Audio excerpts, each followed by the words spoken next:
আপনার মাধ্যমে আমি একটা মেসেজ পৌঁছাতে চাই আমার সম্মানিত বিনিয়োগকারীদের কাছে, এদের প্রত্যেকের বিনিয়োগ সুরক্ষিত এবং বর্তমান ম্যানেজমেন্ট যারা আছে, যাদেরকে হাইকোর্ট থেকে নিয়োগ দেওয়া আছে, এদেরও সক্ষমতা আছে এদের টাকা ফেরত দেওয়ার। যদি এদের সক্ষমতা না থাকে তাহলে আপনার মাধ্যমে আমি একটা প্রস্তাব দিই, সেটা হচ্ছে আমাকে ভারপ্রাপ্ত দায়িত্ব দেওয়া হোক যে রফিকুল আমিনের টাকা ফেরত দেওয়ার জন্য আপনাকে ইনচার্জ দেওয়া হলো। আমি একটু আবার জনাব রফিকুল আমিন আপনার কাছে সকালে আপনাকে ধন্যবাদ। রফিক ভাই, আমি যে প্রশ্নটি করে গিয়েছিলাম সেটা যদি আপনি একটু বলতেন যে এই সরকারের আমলে কি আপনি পুরো সাজাটা পার হওয়ার পরে পার হলেন, এই সরকার পরিবর্তন হলো বলে আসলেন, আপনি আপনার প্রভাব খাটিয়ে বের হলেন? কারণ হচ্ছে আপনার বিরুদ্ধে কিন্তু দুদক যে মামলাটা করেছে, যেটার মধ্যে অলরেডি আপনি 12 বছর আপনি কারাগারে ছিলেন, বা কারাগারে 12 বছরের একটা মেয়াদ, সেখানে আপনি আবারও ডেস্টিনি টি প্ল্যান্টেশন লিমিটেডের আপনি সহ কয়েকজন কর্মকর্তার বিরুদ্ধে অভিযোগটা ছিল হচ্ছে, আমরা দর্শকদের উদ্দেশ্যে আবার এটা বলি, অভিযোগটা ছিল গাছ বিক্রির নামে 2,258 কোটি টাকা আত্মসাৎ, এর মধ্যে ঋণপত্র এলসি হিসাবে 56 কোটি 19,19,040 টাকা এবং পাচারের আরও $2,06,000 রয়েছে। এই বিপুল অঙ্কের টাকা এখন কোথায়, কিভাবে? পাশাপাশি আপনি এবং আপনার স্ত্রী দুজনেই কানাডার নাগরিক, আপনারা যদি আপনার স্ত্রীর যদি জামিন হলে আপনারা আবার কানাডায় চলে যাবেন কিনা রফিক ভাই?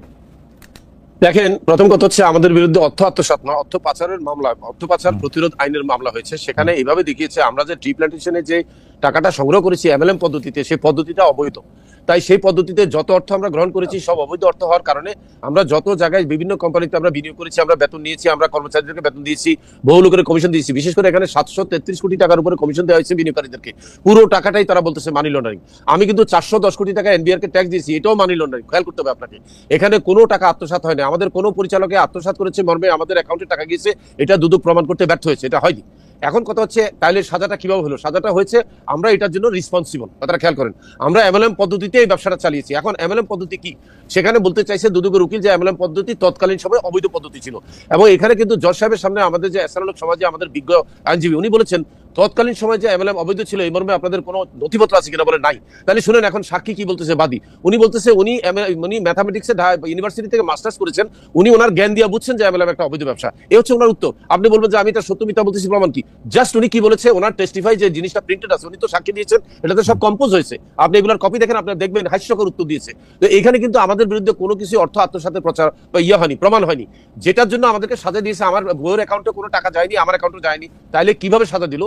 বাংলাদেশ ব্যাংক একটা রিপোর্ট দিয়েছে যে আমি এবং আমার ওয়াইফের অ্যাকাউন্টে 11 বছরে টোটাল যৌথ অ্যাকাউন্টে 81 কোটি টাকার লেনদেন হয়েছে। কথাটা খেয়াল করেন, সেখান থেকে আমরা 71 কোটি টাকা উঠিয়ে খরচ করেছি, আর 9 কোটি টাকা স্থিতি আছে।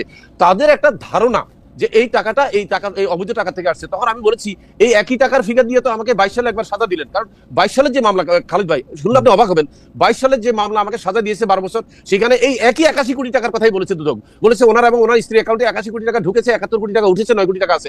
অদ্ভুত ব্যাপার হলো একই ঘটনা দিয়ে দ্বিতীয়বার মামলা করেছে। যে কারণে হাইকোর্টে যখন আমি 2016 সালে যখন প্রাথমিক জামিনটা পাই, সেখানে রুহুল কুদ্দুস সাহেব পরিষ্কার লিখছে যে আমি লক্ষ্য করেছি যে এখানে দুইটি মামলাতে একই মানি ফিগার উল্লেখ করা হয়েছে। যদি একই মানি ফিগার হয়ে থাকে তাহলে একই অভিযোগের জন্য দুইটা মামলা পাশাপাশি চলতে পারে না, সুতরাং তাদের জামিন দেওয়া হলো। এইভাবে কিন্তু আমাদেরকে 2016 সালে জামিন দিয়েছিল হাইকোর্ট, কিন্তু দুদক প্রভাব খাটিয়ে সে জামিনকে তারা করেছে, বাতিল করেছে এবং নতুন করে একটা আমাদের বিরুদ্ধে রায় করিয়েছে। আমরা যেন হ্যাঁ বলেন, আমি যেটা বলতে চাচ্ছি আমাদের বিরুদ্ধে আমাদের অ্যাকাউন্টে কোনো টাকা যায়নি। আরেকটা যে বলছিলাম আমি সেটা উত্তর দিই।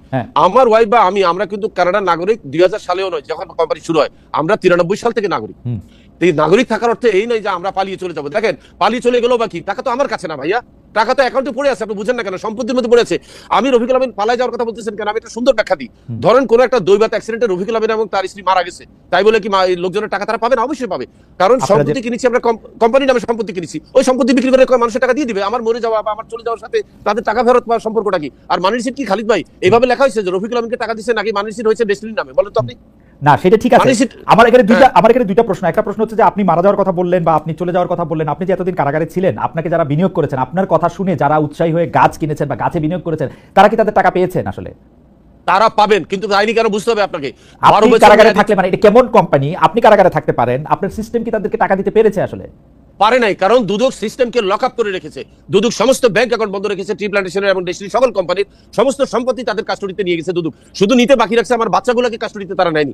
দুদক মহা অন্যায় করেছে তৎকালীন সময়। সরেছে এই সরকারের আমলে যে দুদক ছিল, এই দুদক আমাদের প্রতি নির্যাতন। সরকার পরিবর্তন হওয়ার ফলেই কি আপনি বেরিয়ে আসতে পারলেন? না, আমি পারি না, কারণ সরকার পরিবর্তন হয়েছে 5ই আগস্ট, হ্যাঁ। আর আমি বেরিয়েছি পরবর্তী বছরের 15ই জানুয়ারি। আমি কিন্তু সাজা খেটে 3 মাস অতিরিক্ত সাজা খেয়ে বেরিয়েছি। আমি কোনো ফেভার পাইনি কোনো সরকারের। আপনি কি কোর্টের কোনো মধ্যে সরকার- আপনি কি কোর্টের মধ্যে থেকে মোবাইল ফোন পরিচালনা করতেন, যেটি বা মোবাইল ফোন ব্যবহার করতেন, মানে হ্যাঁ, কারাগারে আমি থেকে? আসতেছি কারাগারে 2020 সালের করোনাকালীন সময়। সেটা হচ্ছে 2016 সালে যখন আমাকে জামিন দেওয়া হলো, সিনহা সাহেব জামিন বাতিল করলেন। বাতিল করে জেল কর্তৃপক্ষকে বলে দিলেন যে রফিকুল আমিন দরকার হলে জেলে বসে ব্যবসা পরিচালনা করবে, লোকজনকে নিয়ে মিটিং করবে, সে তাদের সাথে যোগাযোগ করবে সুব্রতর মতো। ওই যে ভারতের সাহারা গ্রুপের সুব্রতকে যে ফ্যাসিলিটি দেওয়া হয়েছে যে কারাগারে বসে সে সবার সাথে যোগাযোগ করবে, সেম ফ্যাসিলিটি আমাকে দেওয়া হয়েছে। এবং আপনি যদি ওই রায়টা দেখতে চান, খালেদ ভাই আপনাকে আমি পাঠিয়ে দেবো ইমেল করে, আপনি রায়টা পড়ে দিবেন। সেখানে এই রায়টা কি কোনোভাবে ইনফ্লুয়েন্স, মানে না, নাকি আপনি প্রশ্ন বলেন? উঠে না, তখন তো হাসিনা ক্ষমতায়, বরং এই রায় দিয়ে আমার ক্ষতি করে দেওয়া হয়েছে। দিবে আমাকে জামিন, আমার জামিন রহিত করে আমার প্রতি অবিচার করেছে সুরেন্দ্র কুমার সিনহা, যেটা আমি তাকেও দায়ী করবো। সে যে আজকে হাসিনা সম্বন্ধে সে বিভিন্ন রকমের কথা বলে, এই নাটকের নায়ক কিন্তু সে নিজ। আমাকে কেন আমার জামিনটাকে রহিত করে এই ধরনের একটা ক্যামোফ্লেজ ইয়ার মধ্যে ফেলাইছে যে আমি জেলে বসে ব্যবসা করতে পারবো, আমি জেলে বসে মিটিং করতে পারবো, রেজলিউশন করতে পারবো, ব্যাংক থেকে সই করতে পারবো। তারপর যখন এটা আমি স্বরাষ্ট্র মন্ত্রণালয়কে দেখালাম যে সুপ্রিম কোর্ট আমাকে সব ক্ষমতা দিয়ে দিছে, তখন স্বরাষ্ট্র মন্ত্রণালয় জানতে চাইছে তা আপনি এখন কি চান। আমি বলছি যেহেতু এখন করোনা, মানুষের সাথে সামনাসামনি কথা বলা যায় না, আমাকে মোবাইল ফোন ব্যবহার করার সুযোগ দেওয়া হোক। এবং তৎকালীন স্বরাষ্ট্র মন্ত্রণালয়ের সচিব, সুরক্ষা সচিব কিন্তু বলেছে প্রার্থীর এই আবেদনের প্রেক্ষিতে দ্রুত ব্যবস্থা নেওয়ার জন্য নির্দেশ দেওয়া হলো কারা কর্তৃপক্ষকে। এবং কারা কর্তৃপক্ষ জানে আমার এই ঘটনার পরে কিন্তু কারা কর্তৃপক্ষ কিন্তু একটা ইনভেস্টিগেশন করেছে। আপনাকে আমি বলি রিপোর্টটা কি ছিল। রিপোর্টে কারা কর্তৃপক্ষ বলেছে টিমটা যে 3 জনের কমিটি ছিল তারা বলেছে রফিকুল আমিন ফোন ব্যবহার করার ব্যাপারে নির্দোষ। এটা একটু খেয়াল করার চেষ্টা করেন। আমার যারা বিনিয়োগকারী আমার কাছ থেকে সঠিক তথ্য পেয়েছে তারা সবাই চুপচাপ আছে, তারা জানে পাবে।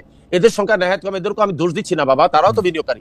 এখানে বিষয়টা হচ্ছে পারসেপশন, কে কাকে কোন দৃষ্টিভঙ্গিতে দেখতেছে। দেখেন অর্ধেক পরিপূর্ণ গ্লাস কিন্তু আপনি বলতে পারেন এই গ্লাসটা হাফ ভরা, কিন্তু একজন চ্যালেঞ্জ করবে আপনাকে যে এটা হাফ খালি, আপনি তর্ক করে জিততে পারবেন না। না, তর্ক করে আমি জিততে পারবো না, কিন্তু আমার প্রথম কথা হলো যে আমি অঙ্ক কিন্তু করে- আমি যে মেসেজটা কিন্তু আমি অঙ্ক যে করেও- মেসেজ- আমি যে মেসেজটা- রফিকুল আলম ভাই, আপনি যে সিস্টেম করছেন সেটা আমি অঙ্ক করেও জিততে পারতেছি না আসলে।